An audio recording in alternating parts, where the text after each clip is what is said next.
Historia sin sombras. La historia es más que memorizar fechas. La historia es una memoria de voces vivas, listas para hablar la verdad.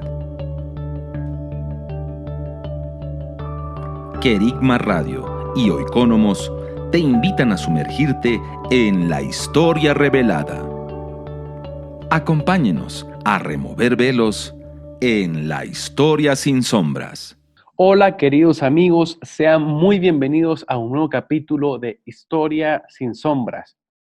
A través de Querigma Radio estamos llevando a cabo este programa que sin lugar a duda sabemos que está siendo de bendición para muchos de los amigos que nos están contactando y también se están conectando con nosotros desde diversos puntos de América Latina.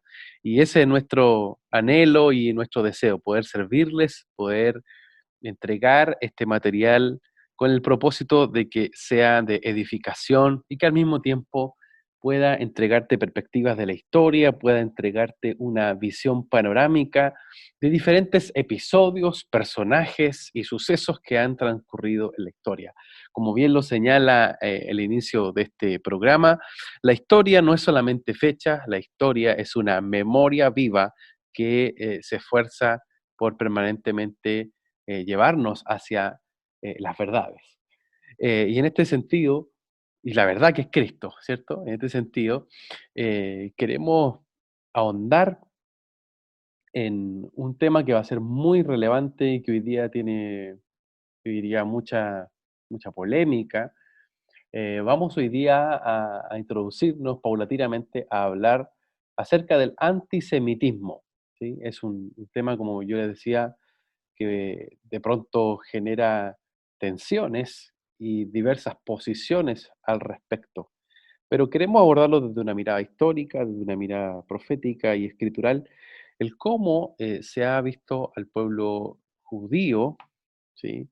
En muchas ocasiones a través de la historia y en este sentido, a cómo se ha tomado a veces de forma peyorativa a este pueblo que fue un pueblo ah, por así decirlo, matriz fundacional, desde el cual Dios comenzó a escribir una historia para el resto de las naciones.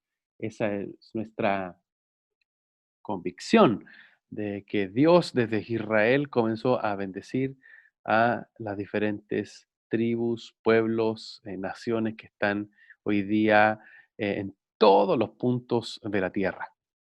Quiero saludar a quien me acompaña esta noche, esta tarde, esta mañana, depende de cuando usted esté escuchándonos, pero sin embargo, una compañía permanente que va a estar a través de Querigma Radio y a través de las diferentes plataformas, ¿cierto? Por redes sociales y otros más donde ustedes pueden conectarse con nosotros.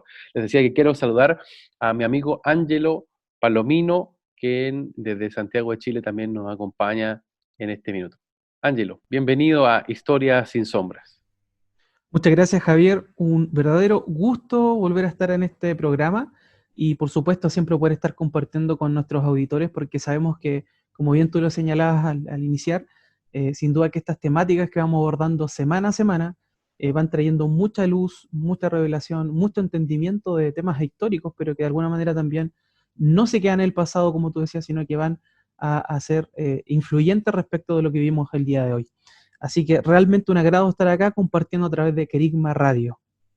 Así es, así es. Realmente también una bendición y un agrado poder conversar de estos diferentes temas.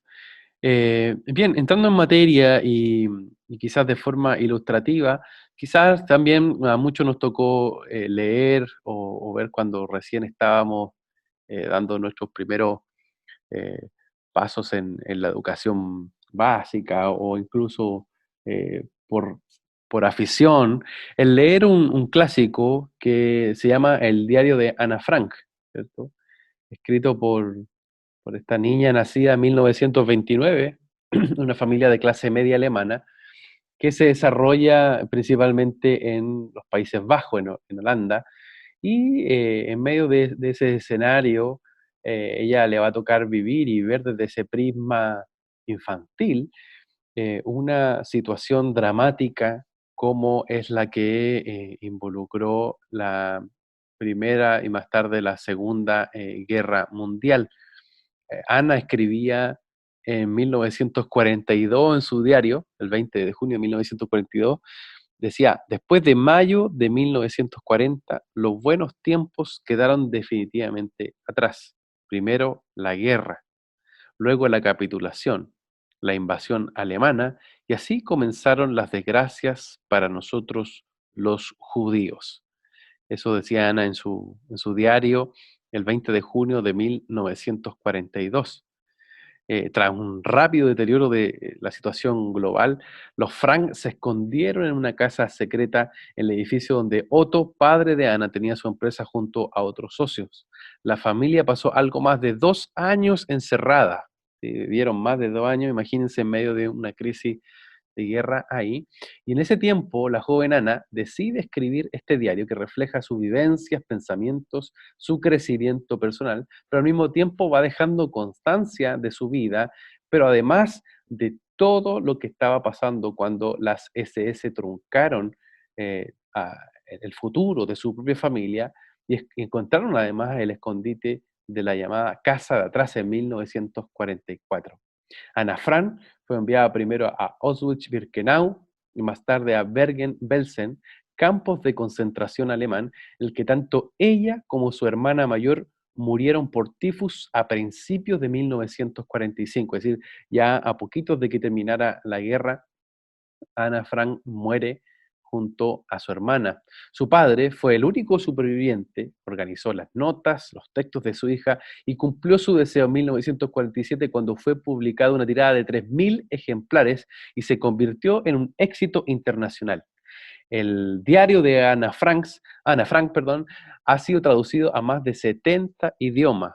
Es uno de los libros más leídos del siglo XX y ha sido adaptado al teatro, al cine, convirtiendo a Ana Frank en un símbolo de lo que supuso para cientos de miles de personas el antisemitismo y la persecución nazi. Por supuesto, les recomendamos a nuestros amigos que nos escuchan acá en Historias sin Sombras a que puedan leer este clásico, este diario bastante interesante de la niña Ana Frank, quien escribe en su diario el horror y el antisemitismo que le tocó enfrentar dramáticamente contra los nazis de su época y que terminó incluso ella perdiendo la vida en un campo de concentración. Pues bien, de esta forma nos aproximamos a un tema que, como les decía también en un inicio, es bastante interesante porque genera múltiples opiniones al respecto, pero nos deja una pregunta y he querido partir con esta pregunta también, querido Ángelo. Ah, ¿De dónde nace la persecución contra los judíos? Y en relación a esto que recién leíamos, ¿cierto? A Ana Frank y a cómo en su propia vida a ella le tocó experimentar lo más dramático que vivió quizás también la historia del siglo XX global, que fue el Holocausto. ¿De dónde nace este odio en contra de los judíos, del pueblo de Israel? ¿Y cómo también podríamos definir desde ahí el antisemitismo? Querido Ángelo, si puedes introducirnos en ese tema. Sí, sí, sí. Bueno, el antisemitismo se define desde el diccionario de la Real Academia Española como una clara hostilidad y también la presencia de prejuicios hacia los judíos, su cultura y su influencia. Pero en general la palabra antisemitismo quiere denotar, ¿no es cierto?, esta presencia de prejuicio y de odio directamente hacia el pueblo judío, donde, como tú ya lo señalabas en algún sentido y lo puedes introducir a través de la historia de Ana Frank, el holocausto, ¿no es cierto?, y toda la persecución del régimen nazi hacia el pueblo judío es justamente el ejemplo de antisemitismo más extremo de la historia. ¿Sí? Ese es probablemente el momento donde uno puede ver esta situación, el antisemitismo, de una manera más clara, más palpable, donde evidentemente en este momento histórico se asesinaron literalmente a millones de personas y particularmente a los judíos simplemente por ser tales, simplemente por ser judíos. Eso evidentemente que nos da cuenta de la gravedad de este tema y de la importancia de poder tratar este tipo de asuntos que vemos como, y como lo señalamos también al inicio, no solamente se quedan en situaciones históricas, sino que de alguna manera van a proyectarse también en el presente. Ahora, referente a los momentos del antisemitismo, uno podría distinguir, en general, se suele distinguir tres momentos. Un primer momento que dice relación con la religión cristiana, ¿no es cierto? Cuando esta religión empieza de alguna forma a mezclarse, ¿no es cierto?, con el poder del Estado a partir de lo que hace Constantino, ¿no es cierto?, en el año 313, cuando declara el cristianismo como una religión oficial del Imperio Romano. En ese momento, el antisemitismo se empieza a nutrir desde la idea de que el pueblo judío es un pueblo deicida, es decir, a una especie como de homicida, o mejor dicho, ni siquiera ser homicida, porque más bien un pueblo que mata a Dios, ¿sí? A través de la muerte de Jesucristo. Eso es bien una idea que se ha ido instalando de alguna forma, se instaló en el pasado, y que es contrario, de hecho, a lo que el mismo Señor establece en la palabra. Juan 10:18, por ejemplo, dice, nadie me quita la vida, sino que yo mismo la doy de mi propia voluntad. Tengo autoridad para darla y tengo autoridad para tomarla de nuevo. Este mandamiento recibí de mi Padre. Eso está en Juan 10:18. Entonces, este primer momento se va a nutrir de esta instancia, aunque incluso yo diría que, por supuesto, esta mirada como de tres momentos es una mirada un poco más académica, pero como cristianos creo que podemos ir viendo esto incluso rastreándolo en momentos, episodios bíblicos, donde en momentos también específicos de los relatos bíblicos se quiso incluso también erradicar, ¿no es cierto?, al pueblo de Israel, y donde tuvo muchos enemigos en distintos periodos. Entonces, ahí vemos que, a mi modo de ver, esto responde yo lo digo así directamente, a una agenda de las tinieblas y no simplemente a un accionar humano que uno puede ver, por ejemplo, en algún tipo de expresión simplemente terrenal, ¿sí? Creo que va más allá de eso. Y se van mezclando muchos puntos entre la contingencia y entre la historia.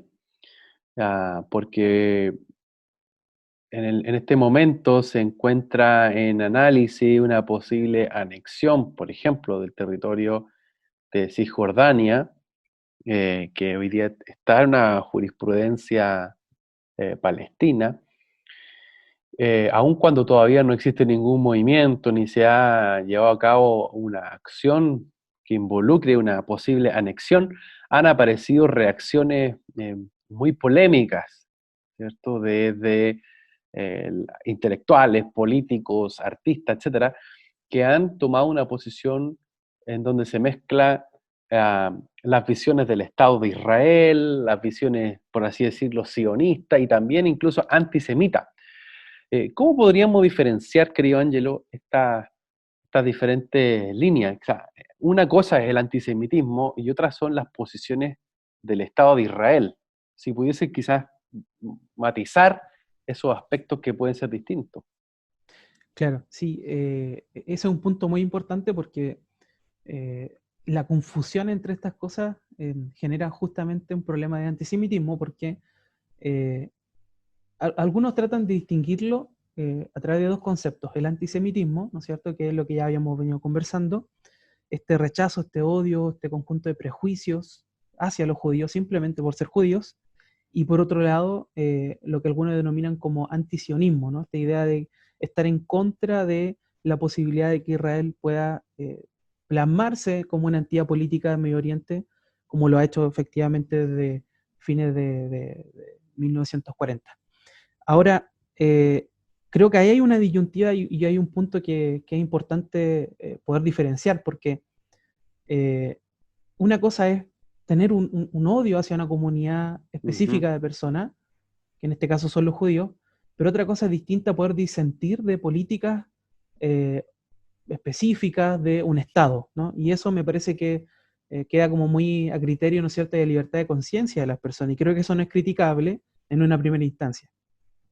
Pero distinto es cuando esto se mezcla de alguna forma o se camufla, ¿no es cierto?, para finalmente poder esconder un antisemitismo. O sea, como tú decías, hay muchas personas, líderes políticos, intelectuales, que desde una posición, entre comillas, crítica hacia el Estado de Israel, en realidad lo que hay detrás de eso es un antisemitismo. Y ahí donde yo creo que hay un problema, donde uno tiene que saber distinguir ambas cosas, ¿sí? La crítica hacia el Estado de Israel y las políticas que pueda tener, y por otro lado, esta suerte de prejuicio y conjunto de rechazo tan fuerte hacia el pueblo de Israel simplemente por, por, simplemente por ser un pueblo específico. A mí me llama mucho la atención, y volviendo también a la historia, el cómo permanentemente en la Escritura se muestra que cuando Dios quiere levantar un proceso sobre una nación como Israel y hacer un recambio, se levanta fuertemente el antisemitismo o el odio contra el pueblo, incluso buscando matar a los pequeñitos. O sea, uno lo ve con Moisés, ¿cierto? La historia de Moisés es muy clara de cómo Dios tenía un plan y un propósito para, a través de la vida, en este caso de Moisés y de toda la generación que estaba ahí junto a él naciendo, fuese esa una generación de liberación, después de estar eh, más o menos 400 años en Egipto. Moisés iba a ser quien iba a enmendar la situación con los que iban a estar en su generación, pero sin embargo se da una persecución en la cual este odio contra Israel, por así decirlo, esta influencia, porque así fue, una influencia de las tinieblas, fue por los niños, por las generaciones. El Señor de todas formas se glorificó, Israel pudo cumplir parte del propósito y del objetivo que era poder salir de Egipto. Pero así uno también lo ve en otros episodios de la historia, cuando hay momentos específicos de transición generacional y momentos de gobierno, la Escritura muestra que se levanta un odio hacia Israel o hacia estos personajes que Dios está levantando. Por ejemplo, Esther. Si uno ve también la vida de Esther y cuando ella llega al lugar de predominancia, ¿cierto? En la monarquía persa, su tío le da una frase muy importante, dice, y quizás para esta hora tú llegaste, ¿sí? Y esa hora era lo que más tarde, y hasta el día de hoy, los judíos van a conmemorar como el Purim, eh, ese momento específico donde a través de la vida de Esther va a existir también un perdón y, por así decirlo, un momento cúlmine y específico donde Asuero, ¿cierto? Como lo narra el libro de Esther, va a provocar desde este banquete una pequeña eh, señal importante para el pueblo, que tiene que ver con, como bien lo decía, con el perdón y con lo que hasta el día de hoy ellos van a conmemorar como una señal de misericordia. Pero ahí estaba Esther, ¿cierto? En medio de Purim.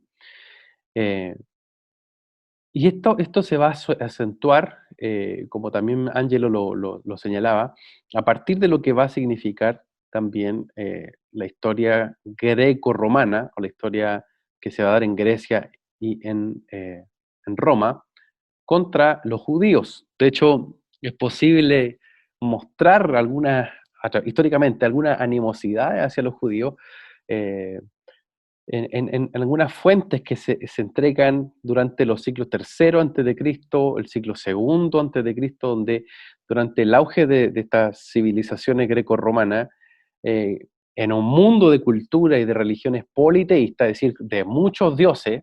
Acuérdense que los griegos y los romanos tenían panteón de dioses, tenían diferentes divinidades, Artemisa, Diana, Baco, etcétera, en el caso de los romanos, y también en el caso de los griegos, Atenas, Saturno, etcétera, diferentes entidades que iban a estar en su panteón.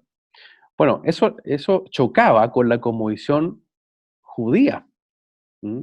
Y principalmente por el monoteísmo que existía con los judíos. Entonces, durante un periodo de hegemonía helénica, ¿cierto? De los Ptolomeos y los Seleucidas, en este periodo entre el siglo III antes de Cristo y el siglo II después de Cristo, donde hay un predominio de Grecia y de Roma, se va a multiplicar en este sentido en la hostilidad y la odiosidad en contra de los judíos. ¿Mm? Y se da principalmente por este choque entre una cultura hedonista y pagana que existía con los pueblos griegos y romanos.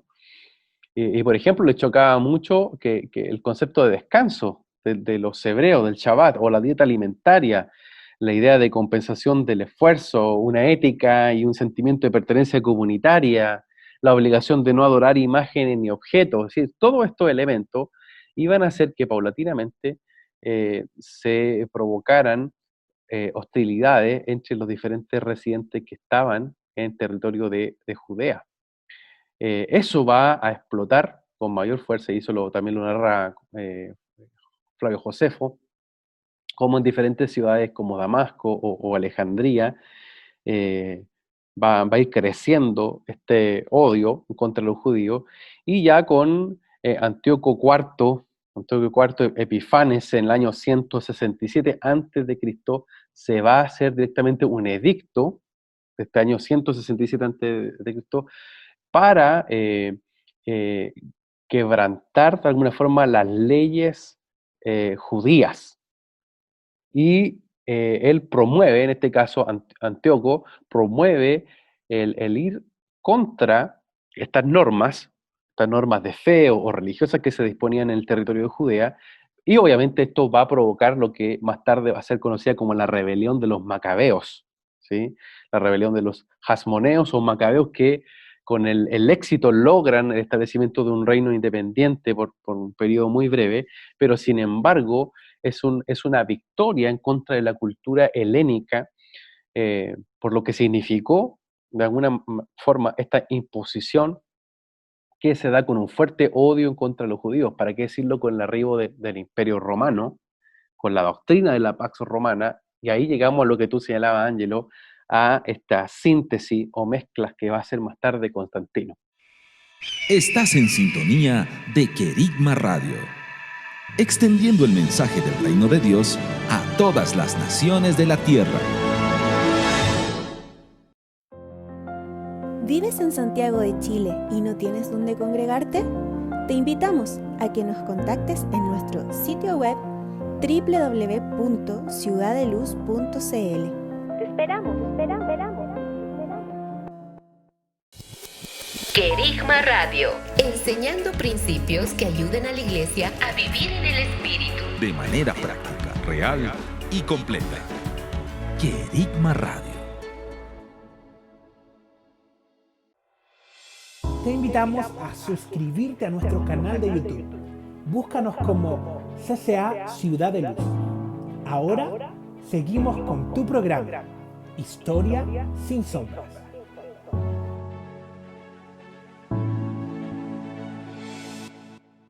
Me gustaría que pudieses tú hablarnos un poquito de lo que pasa ahí con Constantino y con lo que va a darse en este momento de la historia de Israel, de los judíos, y además de lo que es esta síntesis de la Iglesia Católica Romana y la relación antisemita en muchos casos que va a construirse allí.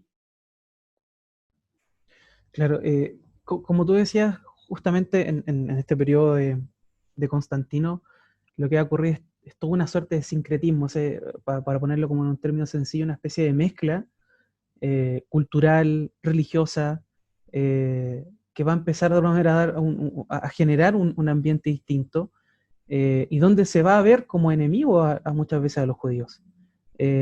Como comentaban delante, se genera esta idea de que los judíos son una especie de pueblo deicida, ¿no es cierto?, que mata a Jesucristo, que como ya le llamo incorrecto, al menos de acuerdo a la Escritura, porque fue Jesús quien entrega su vida, ¿sí? No es que alguien realmente lo mató y arrebató su vida, sino que es Jesús quien la entrega. Eh, y frente a esta idea se empieza a generar, ¿no es cierto?, entre comillas, desde un paradigma muy, entre comillas, cristiano, porque como vimos es más bien desde un sincretismo religioso, empieza a generarse toda esta serie de matanzas y persecuciones, donde en ocasiones se le ofrecía a los judíos la posibilidad de librarse de la muerte o del exilio a cambio de una conversión forzada, pero que por supuesto eso no obstaba de que volvieran a practicar de nuevo el judaísmo en algunos momentos. Entonces, en todo este tiempo se genera toda esta persecución, y incluso en los estados, entre comillas, cristianos de la península ibérica, lo que hoy día es España, por ejemplo, una muestra de este odio, de este rechazo tan profundo hacia los judíos, es justamente la manera en cómo se les denominaba. A ellos se les llamaba marranos, como una forma despectiva de poder referirse a ellos. Luego, si uno avanza en el tiempo, con el nacimiento de las naciones modernas, el antisemitismo revistió más bien un carácter, un carácter nacionalista, ¿no?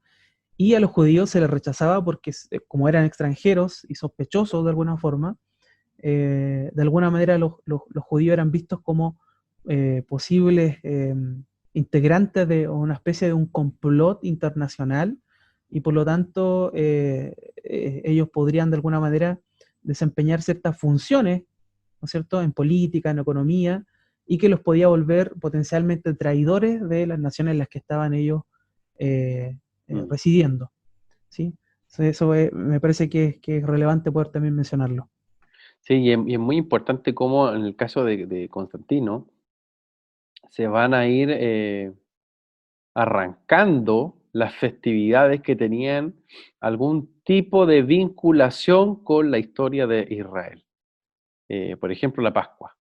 ¿Sí? La Pascua va a ser celebrada por la iglesia primitiva, es decir, por la iglesia del siglo primero, la primera y la segunda generación eh, de la iglesia que está presente en este caso el mundo antiguo, va a celebrar la Pascua, pero sin embargo se van a dar diversos intentos en la historia para erradicar la fiesta, y el primero que va a tomar, diría con atribuciones bastante fuertes, es Constantino, que en el Concilio de Nicea, y algo también ahí señalaba Ángelo, el 325 después de Cristo, va a decir: esta irregularidad, observar la Pascua, debe ser corregida. Entonces, se mezclan muchas cosas. Y él, según Eusebio, en la vida de Constantino, quien escribe o quien es biógrafo de Constantino, dice lo siguiente: dice, parecía indigno que en la celebración de una fiesta tan solemne siguiéramos la práctica de los judíos, ¿Mm? Quienes mancharon impíamente sus manos con un enorme pecado y en consecuencia padecen con justa razón la ceguera del alma. Ese era el tipo de comentario con el cual Constantino comienza no solamente a cambiar el calendario, o más que el calendario, a cambiar una celebración tan importante, sino que comienza también a perseguir a los judíos. Hay una persecución contra los judíos directamente que se va a dar con Constantino, y se va a reemplazar, por ejemplo, la Pascua por el culto a Cibeles, a Atis, Cibeles y Atis, que van a ser las entidades celebradas en la famosa Semana Santa, que era una semana bueno, como se dice en la tradición histórica, de barraganería, es decir, de fiestas, emborrachamientos y orgías que van a estar dándose en esa Semana Santa. Es decir, hay una mezcla bastante fuerte, pero además de esa mezcla, va a haber una persecución contra los judíos, y eso va a ir creciendo durante la Edad Medieval, para qué decir con la Inquisición, ¿cierto?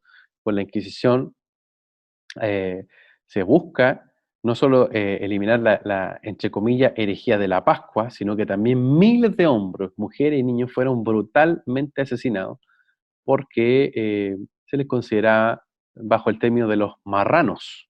¿Mm? Y en el mundo medieval se consideraba que muchas matanzas contra judíos estaban justificadas porque crecía un mito de que los judíos hacían sacrificios rituales en Pascua. Entonces, va creciendo todo un imaginario y toda una forma antisemita porque se les ve como este pueblo que condenó a Cristo, pero al mismo tiempo no hay argumentos de fondo. O sea, imagínense lo que significa que se justifique desde una iglesia el asesinato de un grupo de personas porque sencillamente yo lo estoy acusando de haber sido deicidas o de haber, entre comillas, matado a Cristo. En este punto, Ángelo, eh, ¿qué es lo que va a hacer de alguna forma una continuidad y cómo tú vas a ver una prolongación de este antisemitismo ya entrando el periodo de la Reforma? O sea, quiero referirme directamente a Martín Lutero, porque una cosa es lo que hace la Iglesia Católica contra los judíos por la tradición que se va a construir desde Constantino en adelante, de esta visión peyorativa y hasta legitimadora de la violencia, pero otra cosa es la Reforma. Y la Reforma protestante significó muchos cambios, pero por otro lado, ¿qué pasó con Lutero y el antisemitismo? Sí, hay una situación muy específica, muy particular que obviamente llama mucho la atención porque efectivamente Lutero tuvo actitudes muy antisemitas y de hecho él tiene un libro, un ensayo que se llama Sobre los judíos y sus mentiras, que escribe en 1543. Y él señala lo siguiente, dice algo así como: ¿qué debemos hacer nosotros cristianos con los judíos, esta gente rechazada y condenada? Ahí ya recién vemos, ¿no es cierto?, que claramente en una sola frase vemos la presencia del antisemitismo. Dice: dado que viven con nosotros, no osamos tolerar su conducta ahora que estamos al tanto de sus mentiras, sus injurias y sus blasfemias. En primer lugar, debemos prender fuego a sus sinagogas o escuelas y enterrar y tapar con suciedad todo lo que no prendamos fuego, para que ningún hombre vuelva a ver de ellos piedra o ceniza. Esto ha de hacerse en honor a nuestro Señor y a la cristiandad, de modo que Dios vea que nosotros somos cristianos y no aprobamos ni toleramos a sabiendas tales mentiras, maldiciones y blasfemias a su Hijo y a sus cristianos. Yo Entonces quiero aquí vemos, pedirte, Ángelo, yo quiero pedirte que hagamos una pausa, porque esto es impresionante lo que tú estás leyendo. O sea, tú estás leyendo que Martín Lutero, directamente en este escrito de 1543, dice: prendamos fuego a la sinagoga y a las escuelas de los judíos. O sea, y aún dice, no podemos tolerar sus blasfemias, injurias, mentiras. ¿De qué estamos hablando, querido Ángelo? sí, la verdad es que muchas personas tienden a considerar este momento de la Reforma como un momento de mucha luz, ¿no es cierto?, donde se recupera, entre comillas, un cristianismo mucho más original, idéntico, más genuino, pero aquí vemos que claramente en este punto Lutero se nos cae y seguramente se les caerá a muchas personas también. Este gran reformador, ¿no es cierto?, que valora tanto la Biblia y que tratará de esparcir la palabra de Dios por Europa, tan crítico de la Iglesia Católica, justamente por cuestiones como la Inquisición. Vemos que en realidad él adopta una postura que es tremendamente brutal respecto de los judíos y por lo tanto él ha sido catalogado justamente como un antisemita. Y hasta el día de hoy esto ha de alguna manera marcado también a la Iglesia protestante y en particular a la Iglesia luterana, que en no pocas ocasiones, por supuesto, se ha tratado de enmarcar esta situación e incluso pidiendo disculpas públicas por este tipo de actuaciones de quien fue su fundador, ¿no es cierto?, Martín Lutero. Entonces, es muy brutal lo que dice en su ensayo sobre los judíos y sus mentiras. Él sigue hablando algunas otras cosas que están ahí. O sea, yo quiero ahondar en este tema porque creo que hay a nuestros amigos que nos están escuchando por Querigma Radio, acá en Historias sin Sombras, decirles que el objetivo de este programa es que podamos sumergirnos en una historia revelada, es decir, sumergirnos en capítulos de la historia donde hay muchas cosas que desconocemos. Y aquí hay un tema que quizás no se ha conocido del todo, y como bien decía Ángelo, hay muchas cosas de Lutero que son bastante rescatables y fueron muy importantes para el periodo que a él le tocó vivir, pero sin embargo hay otras que son desconocidas, como esta faceta que estamos viendo y que habla del antisemitismo. ¿Qué otras cosas seguía hablando en este escrito que tú investigaste de Martín Lutero, que se llamaba Sobre los judíos y sus mentiras, escrito en 1543? Claro, la verdad es que lo que acabo de leer es solamente como el primer consejo que da O sea, el primer Lutero. consejo es prendamos fuego sobre la sinagoga, Así es. algo así, Sí, sí. y seamos intolerantes contra ellos, muy duro. ¿Qué más sigue hablando? Él dice, y en segundo lugar, también aconsejo, ¿sí? Aquí es importante porque él está hablando de los cristianos, ¿sí? Le dice, también aconsejo que sus casas sean arrasadas y destruidas. O sea, no solo sus sinagogas, sus templos deberán ser quemados, sino también las casas de los mismos judíos, porque en ellas persiguen los mismos fines que en sus sinagogas. En cambio, deberían ser alojados bajo un techo o en un granero como los gitanos. Esto les hará ver que ellos no son los amos en nuestro país, como se jactan, sino que están viviendo en el exilio y cautivos, como incesantemente se lamentan de nosotros ante Dios. Y aquí vemos de nuevo cómo se da esta Durísimo. situación, ¿no es cierto?, que de hecho describe la palabra en los momentos de exilio, de cautividad que vive el pueblo de Israel, y de alguna forma esto se vuelve a replicar incluso en este gran reformador que, como tú decías, tiene cosas tremendamente positivas, pero aquí vemos que hay una ceguera de Lutero respecto a este tema que es tremenda. Sí, no, sin duda, es muy fuerte cómo Lutero va aconsejando, ¿ah? ¿Y qué otro consejo él pone ahí en su escrito? Sí, bueno, son alrededor de unos 5 consejos, pero yo rescaté 3, los 2 que acabo de mencionar, y también en tercer lugar dice él, aconsejo que sus libros de plegarias y escritos talmúdicos, por medio de los cuales se enseña la idolatría, las mentiras, las blasfemias, les sean quitados. Es decir, aquí obviamente Lutero no sería un partidario de la libertad de conciencia ni libertad de culto, ¿no? Algo bastante brutal, y que como obviamente muchas veces se le conoce por esto a Lutero, efectivamente luchó por esto frente a la Iglesia Católica, pero respecto de los judíos, él no lo compartía ni les concedía esta libertad. En ese mismo sentido, también Lutero, tú investigaste de un poco su trayecto en el cómo él piensa de forma antisemita. Y este escrito se hace casi 30 años más o menos después aproximadamente del proceso de Wittenberg, de poner las tesis de Wittenberg en 1517. Eh, ¿Qué pasó entre medio? Porque pensaba así desde un origen.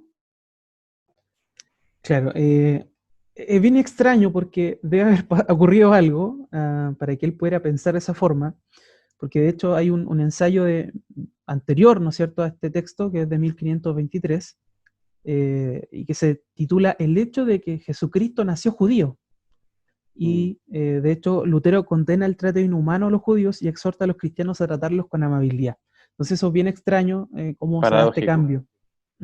Y él de hecho dice en este texto, si los apóstoles, que también eran judíos, hubiesen hecho con nosotros, los gentiles, lo mismo que nosotros, gentiles, hemos hecho con los judíos, nunca habría habido un cristiano entre los gentiles. Cuando nos inclinamos a presumir de nuestra posición, entre paréntesis de cristianos, debemos recordar que no somos sino gentiles, mientras que los judíos son del mismo linaje de Cristo. Somos extranjeros y familia política, mientras que ellos son parientes de sangre, primos y hermanos de nuestro Señor. Por lo tanto, si se quiere presumir de carne y sangre, los judíos se encuentran en realidad más cerca de Cristo que nosotros.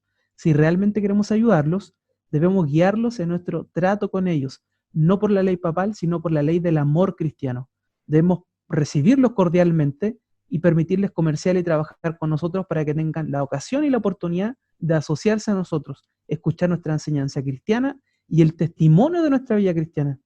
Algunos de ellos se mostrarán duros de mollera y que, al fin de cuentas, tampoco nosotros mismos somos tan buenos cristianos. cristianos. Entonces aquí vemos un Lutero muy distinto, ¿no es cierto?, en 1523, un Lutero que más bien lo que busca es convertir, ¿no es cierto?, por evangelizar a los judíos, pero en base a el amor cristiano, dice él, no en base a la ley, no en base a la violencia, sino que en base a nuestro trato con ellos, ¿sí? Tener un buen testimonio. Y de esa forma los judíos puedan escuchar, ¿no es cierto?, la enseñanza cristiana y puedan convertirse a Cristo. Así que ahí hay un cambio evidentemente enorme desde 1523 cuando escribe esto a 1543 cuando escribe, ¿no es cierto?, 20 años después, este otro texto sobre los judíos y sus mentiras que es directamente antisemita. Absolutamente antisemita. Y claro, tal cual tú lo señalas, es bastante curioso este cambio, este cambio en cómo se va dando una, entre comillas, evolución de la idea, no sé si llamarle evolución, pero un cambio bastante, bastante potente y no menor.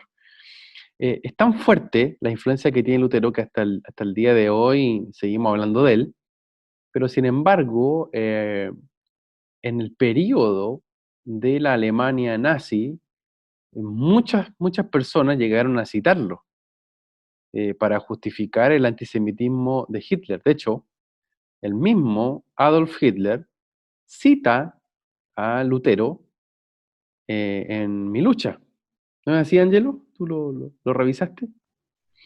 Así es, sí, sí, sí. Esto obviamente que ha generado todo un debate posterior a lo que fue el periodo de la Alemania nazi, precisamente porque hay puntos de alguna forma de coincidencia entre este antisemitismo de Lutero, por un lado, ¿no es cierto?, que acontece en el siglo XVI, pero también, de alguna manera, se buscan estos puntos de continuidad en lo que es la Alemania nazi, que como ya mencionábamos en su momento, generó este proceso que se denomina como Holocausto, y que significó el punto más álgido del antisemitismo en la historia del mundo, justamente porque se correspondió con la muerte de literalmente millones de judíos de una forma planificada, de una forma muy cruenta, malvada, a través de campos de exterminio, campos de concentración, y también a través del uso, ¿no es cierto?, de la cámara de gas, ¿no?, que probablemente muchos de nuestros auditores seguramente habrán podido escuchar en alguna oportunidad, en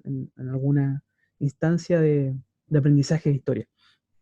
Este debate, hay quienes por supuesto piensan que más bien no hay puntos de continuidad, pero por otro lado hay quienes sí creen que efectivamente existe esa continuidad. Por ejemplo, hay un historiador que afirmó: es difícil entender el comportamiento de la mayoría de los protestantes alemanes en los primeros años del nazismo, a menos que uno se haga consciente de dos cosas: su historia y la influencia de Martín Lutero. El gran fundador del protestantismo era a la vez un antisemita apasionado y un creyente feroz en la obediencia absoluta a la autoridad política. Deseaba que Alemania se deshiciera de los judíos. El consejo de Lutero fue, literalmente, seguido 4 siglos después por Hitler, Göring y Himmler. Entonces vemos cómo efectivamente habría una especie de continuidad en esto. Algunos dicen que en cierto sentido, tal como lo indica este autor, Lutero estableció una base de alguna forma, entre comillas, doctrinal, errada por supuesto, que fue un elemento relevante para lo que después fue la idea de Hitler respecto del antisemitismo, y que plasmó en Mein Kampf, este libro famoso de Hitler, que es Mi lucha, ¿no es cierto? Y donde efectivamente Hitler menciona a Lutero, aunque sea una sola vez, ¿sí? Entonces, al respecto, hay un teólogo que se llama Gordon Rupp que escribió: es evidente que no hay rastro de tal relación entre Lutero y Hitler. O sea, él está en la otra posición.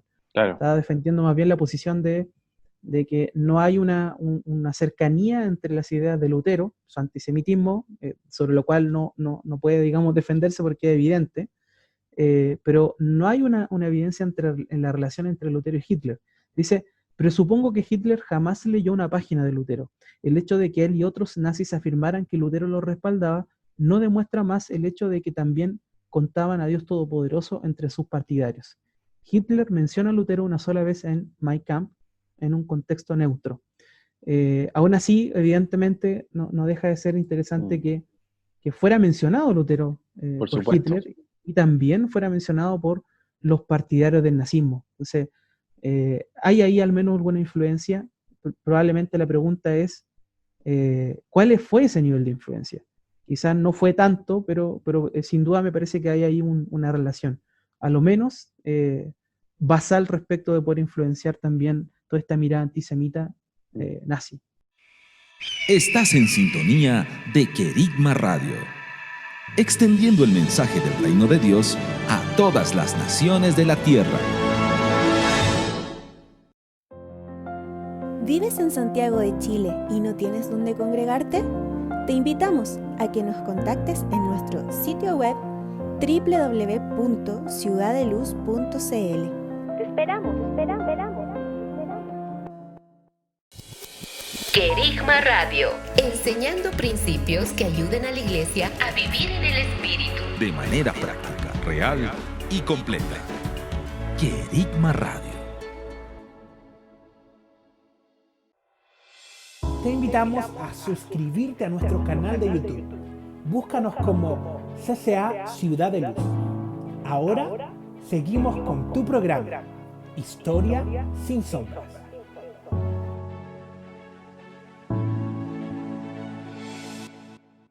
Nosotros creemos que las voces son un elemento con el cual se edifica y se construyen muchas cosas. De alguna forma, todo lo que ha sido creado por la voz, ¿cierto?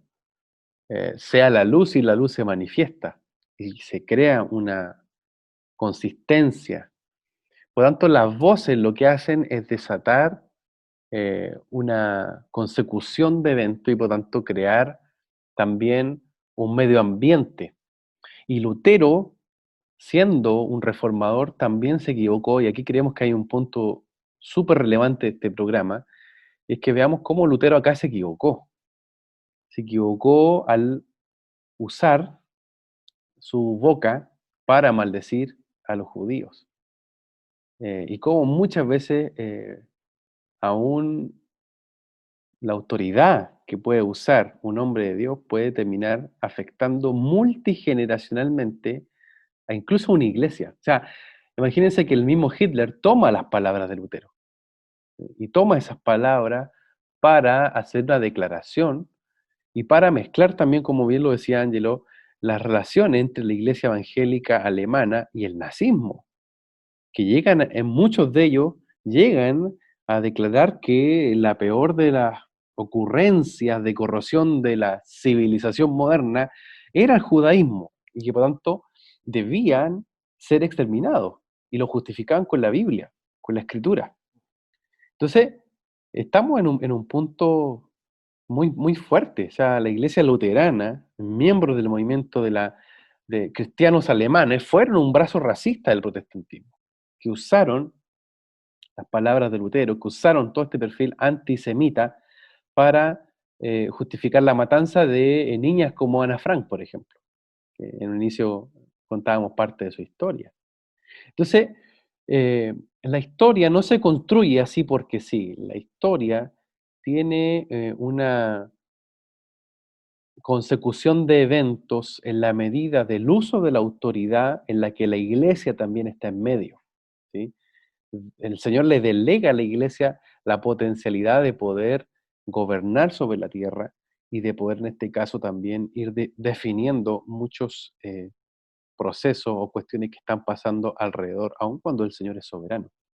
Entonces, queremos hacer un alto para pedir perdón en nombre de la iglesia del Señor, pedir perdón por todo el antisemitismo que ha existido en la iglesia cristiana, por todo el antisemitismo que se disfrazó de santidad o que sencillamente se disfrazó de luteranismo, y se usaron muchas veces estas palabras para ir en contra de una simiente y ir también en contra de un pueblo y hasta justificar la matanza. Así es que en el nombre del Señor Jesús de Yeshua, el Mesías, pedimos perdón como iglesia por todo el derramamiento de sangre en el cual hemos participado como iglesia al hacernos parte por medio de estas palabras o inclusive por aprobar o legitimar, asentando que se dieran crímenes contra los judíos y dentro de eso, contra muchas personas que con inocencia perdieron su vida y también su fe. Amigos queridos, estamos en Historias sin Sombras, este programa que te lleva a sumergirte entre la historia, la fe y diferentes temas. Ángelo, ¿cuál es el estado del antisemitismo hoy? ¿Qué es lo que podríamos seguir hablando del antisemitismo moderno? Sí, como lo mencionábamos, efectivamente el antisemitismo no es simplemente un conjunto de hechos históricos, sino que es algo que también puede denotarse incluso contemporáneamente. Am, y esto puede adoptar muchas formas, por ejemplo, teorías de la conspiración, ¿no es cierto? Esta idea de que hay una suerte de conspiración judía en el sistema financiero global, en los medios de comunicación, es básicamente atribuirle un poder o suprapoder casi divino a los judíos, y también atribuirles como una maldad intrínseca, ¿no? Eh, Esos son elementos que están muy presentes en el antisemitismo moderno. Hay ataques, por ejemplo, también en las sinagogas, eso también está presente el día de hoy, no solamente en lo que comentaba Lutero, sino que hasta el día de hoy eso sigue ocurriendo. Y por supuesto, cuestiones como el abuso verbal o discursos de odio, y también lo que va aconteciendo en los distintos medios de comunicación, donde se va mostrando esta animadversión y este odio hacia la comunidad judía. La Alianza Internacional para el Recuerdo del Holocausto, ¿sí?, una organización internacional, da algunos ejemplos contemporáneos de donde se observa el antisemitismo en medios de comunicación, en las escuelas, en lugares de trabajo, incluso en la esfera religiosa. Y algunos de estos ejemplos son pedir, apoyar o justificar la muerte o daños contra los judíos en nombre de una ideología radical o de una visión extremista de la religión. También el formular acusaciones falsas, deshumanizadas, perversas o estereotipadas sobre los judíos, o sobre el poder de los judíos como colectivo. Por ejemplo, aunque no de forma exclusiva, el mito, ¿no es cierto?, que ya mencionaba, que tiene que ver con la conspiración judía mundial o el control judío de los medios de comunicación, la economía, el gobierno u otras instituciones de la sociedad. También el acusar a los judíos como el pueblo responsable de un perjuicio real o imaginario cometido por una persona o grupo judío, incluso de los actos cometidos por personas que no sean judías. Esto suele ocurrir y está en relación, por supuesto, obviamente, con lo que comentábamos un momento atrás de lo que ocurre muchas veces con la actuación del Estado de Israel, ¿no es cierto? Y cómo eso es quizá un error de una política de Estado, puede terminar repercutiendo en una comunidad que es mucho más extenso que simplemente un Estado, ¿no? Y lo que un Estado puede hacer, o lo que un gobierno específico puede hacer. Otro ejemplo de cómo se ve el antisemitismo contemporáneamente es, por ejemplo, negar el hecho, el ámbito, los mecanismos o la intencionalidad del genocidio del pueblo judío en la Alemania nacionalsocialista y sus partidarios y cómplices durante la Segunda Guerra Mundial. O sea, básicamente negar el Holocausto, una realidad que es indesmentible justamente porque, como lo mencionábamos, significó la muerte de literalmente millones de judíos. Algunos piensan que de cada tres judíos que había en Europa, 2 fueron asesinados por este régimen nazi. Así que evidentemente eso que da cuenta sin duda de un antisemitismo cuando esto se niega. Esos son algunos de los ejemplos donde contemporáneamente uno puede ver en acción este antisemitismo. Perfecto, Ángelo. Nos queda muy, muy claro cómo hasta el día de hoy incluso sigue perviviendo esta cuestión y, bueno, sin lugar a duda también ha sido muy potente el poder desempolvar muchos de estos archivos, historias y diferentes sucesos que han estado generando esta tensión, ¿cierto?, entre los judíos e incluso la iglesia, levantando desde discursos de odio hasta persecuciones y derramamiento de sangre. Ángelo, estamos ya cerrando este capítulo de Historia sin Sombra. Hemos hablado del antisemitismo y antes de finalizar me gustaría que pudieses darnos tus palabras finales y los recomendados de esta semana.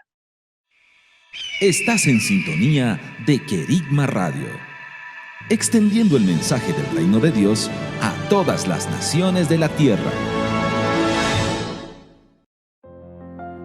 ¿Vives en Santiago de Chile y no tienes dónde congregarte? Te invitamos a que nos contactes en nuestro sitio web www.ciudadeluz.cl. Te esperamos. Querigma Radio, enseñando principios que ayuden a la iglesia a vivir en el Espíritu. De manera práctica, real y completa.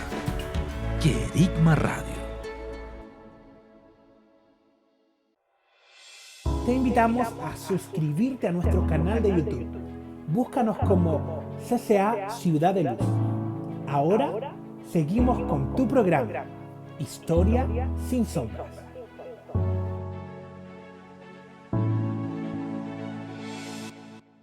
Sí, yo creo que sería interesante poder quedarse con estas palabras de este Lutero antes de su antisemitismo, que justamente invita, ¿no es cierto?, a la comunidad cristiana de su época, pero que creo que también es extrapolable para hoy día, a poder vincularnos con los judíos y como cristianos poder, a través de nuestro testimonio de fe y de la enseñanza de la Escritura, poder transmitirle a ese Cristo misericordioso, a ese Cristo vivo que resucitó entre los muertos.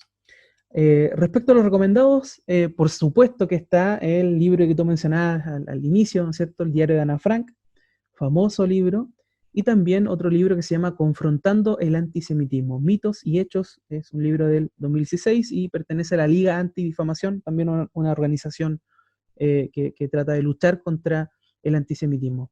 Por otro lado, también hay un documental para aquellos que quizás no son tan lectores y les gusta poder apreciar más un documental.